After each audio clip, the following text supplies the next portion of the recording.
Welcome to the latest in the Euro 2024 previews from the Anglo-Italian pod. As always, my name is Rory, and this week we're going to be talking about Slovenia, and we are joined by Nick, or Sloveninho Uno, from Ljubljana. How are we doing, man? You good? Yeah, I'm doing great. Getting ready for the Euros. Slowly starting to pack up things, and yeah, we're getting ready for this. Nice. So you'll be heading out to Germany yourself to watch the games? Yeah, absolutely. Very nice. Well, it's your first Euro since 2000, which seems a bit mad to say, right? Obviously, qualified for a few World Cups between that, but is the country getting super excited to return to Europe's biggest stage? Yeah, absolutely. It's a massive thing. It's really important for us, and even getting there was incredible. And we've been waiting for that, as you said. 24 years since the last Euros and 14 years since the last World Cup. So it's been a long wait. So yeah. Well, the wait is nearly over. So let's get into it, really. And let's talk about the man in charge. So, Matiak Kek, this is his second time in charge of the national team. I hope I said that name right, honestly. Yeah, the surname was great. The rest, Okay, we can work on it. We can work on it. So this is his second time in charge. What can we expect from him? How does he approach the game? well, he has like various approaches. Usually, he plays in a 4-4-2 or recently a 4-4-3, 4-3-3. So he changes up a bit. Especially, he's very good with playing a style that suits the players. That suits the players that we have because we don't have like England does or Italy or Germany. We don't have incredible players that are worth hundreds of millions, Mm-hmm. except for Shishko. But yeah, so it's a style that adapts the players and usually a bit more like defensive, especially against the bigger teams, which I think it's understandable. And we can afford that recently because we have Shishko on top, who we can feed the balls to, and he can do a lot of things by himself. Mm-hmm. Especially with a strike partner like Sporar, it's working recently, and it may not be the most attractive style of football that we play, but it usually does the job, which is what matters. Well, that's what counts at tournament football, right? That's what counts. So he's quite an adaptable manager. Like he'll change the Yeah, tactics depending on the opposition. yeah, absolutely. I think he's got more than enough experience for that. As you said, his second time in charge, he got us to Mhm. the World Cup in 2010. So, and in the middle, he did some great work at club level as well. So he's definitely very adaptable, and he's a great manager for Slovenia.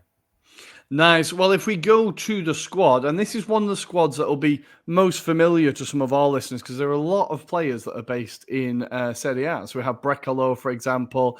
Um, there's the guy at Udinese whose names just escape me. Where's he gone? Bijol.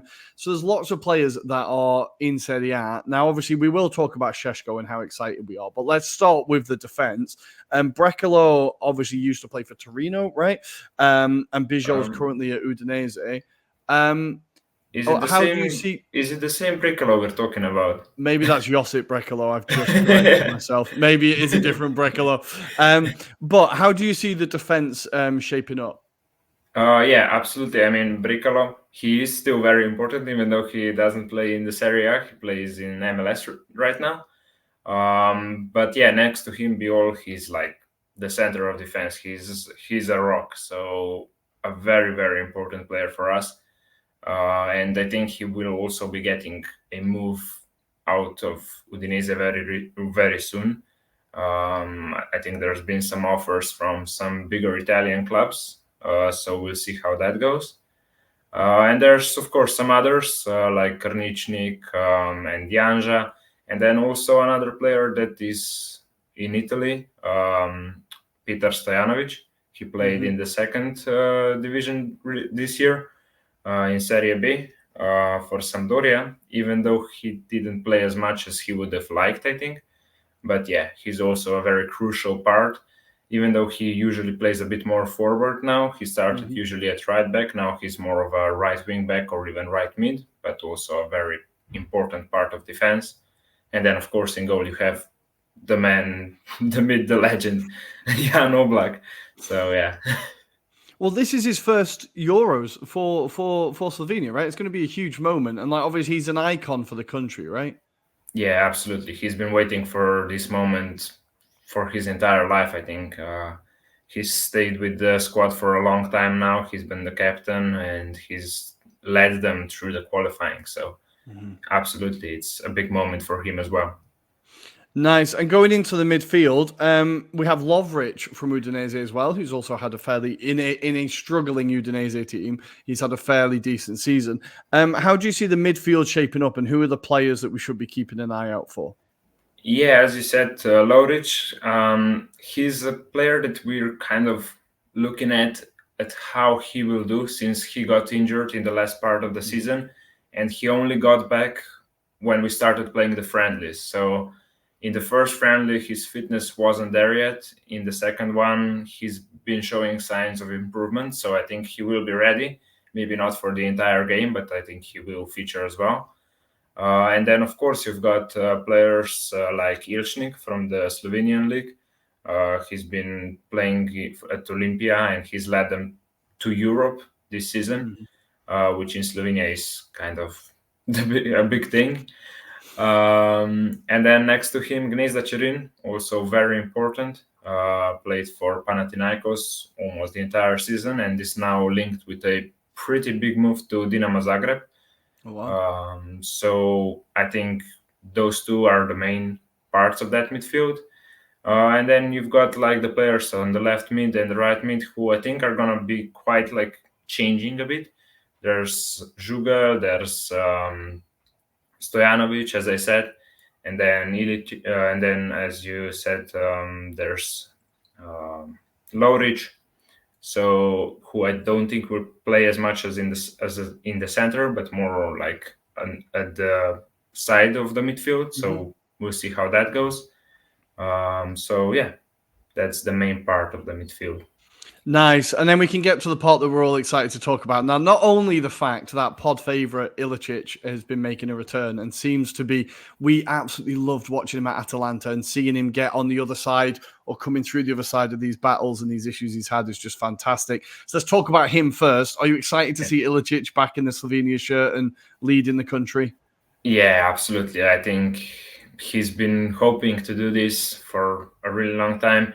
Even before his problems, he was always saying he will stick with the squad until they get to a big tournament, and now they did it without him.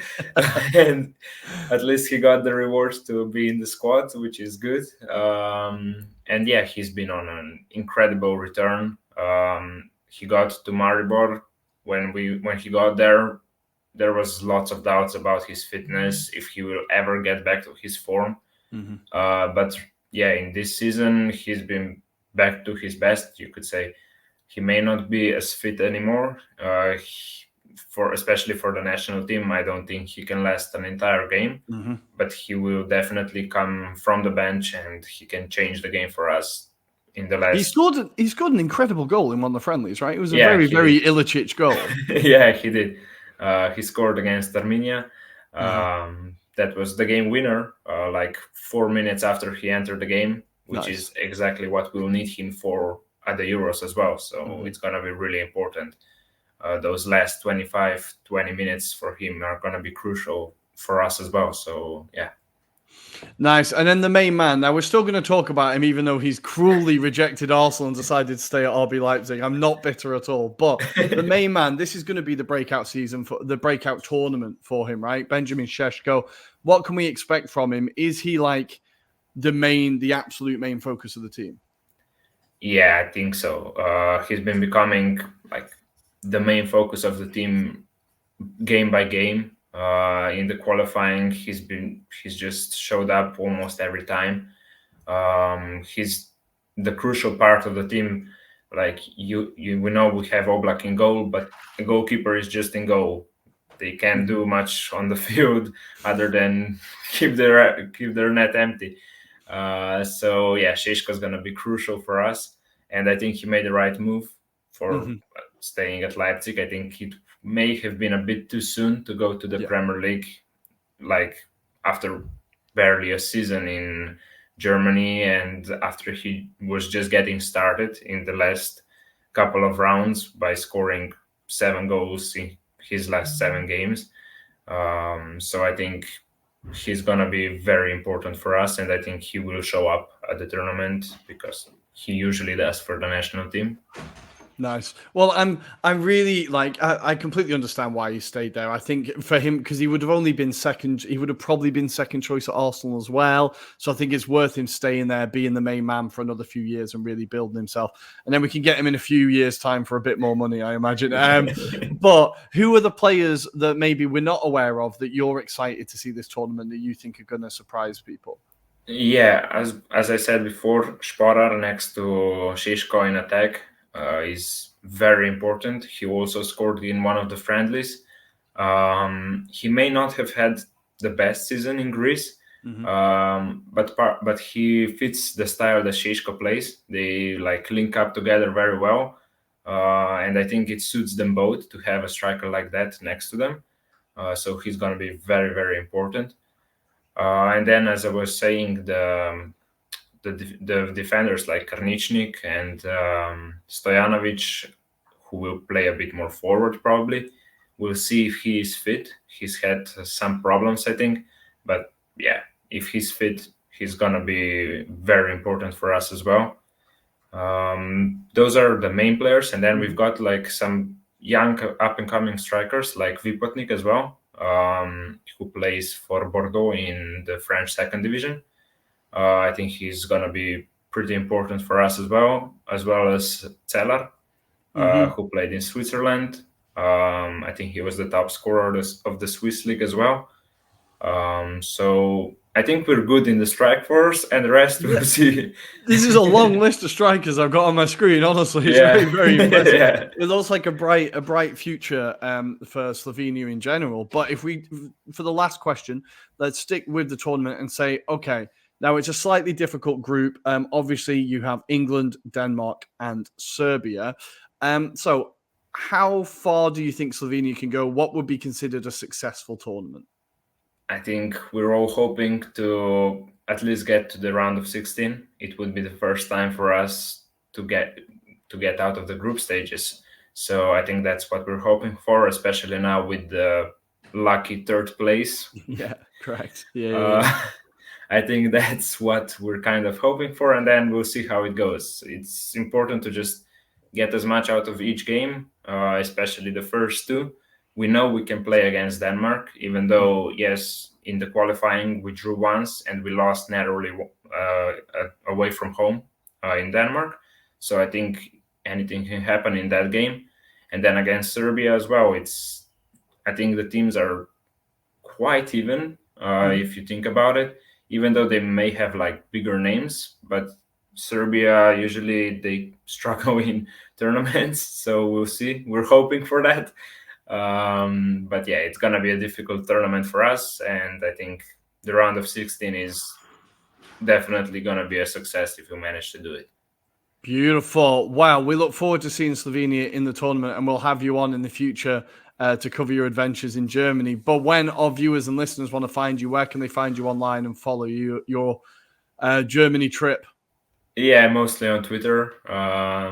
As we were saying before, the Slovenian football and or Sloveninho one. So yeah, that's the main place to find me. I think that's where I'll be posting from Germany. Beautiful. Wow. Thank you for joining us. As always, guys, you can hit the like and subscribe button down here. Give us a follow and a rating on your podcast app of choice. And we will see you next time for the next episode in our Euro previews. Ciao. Alla prossima.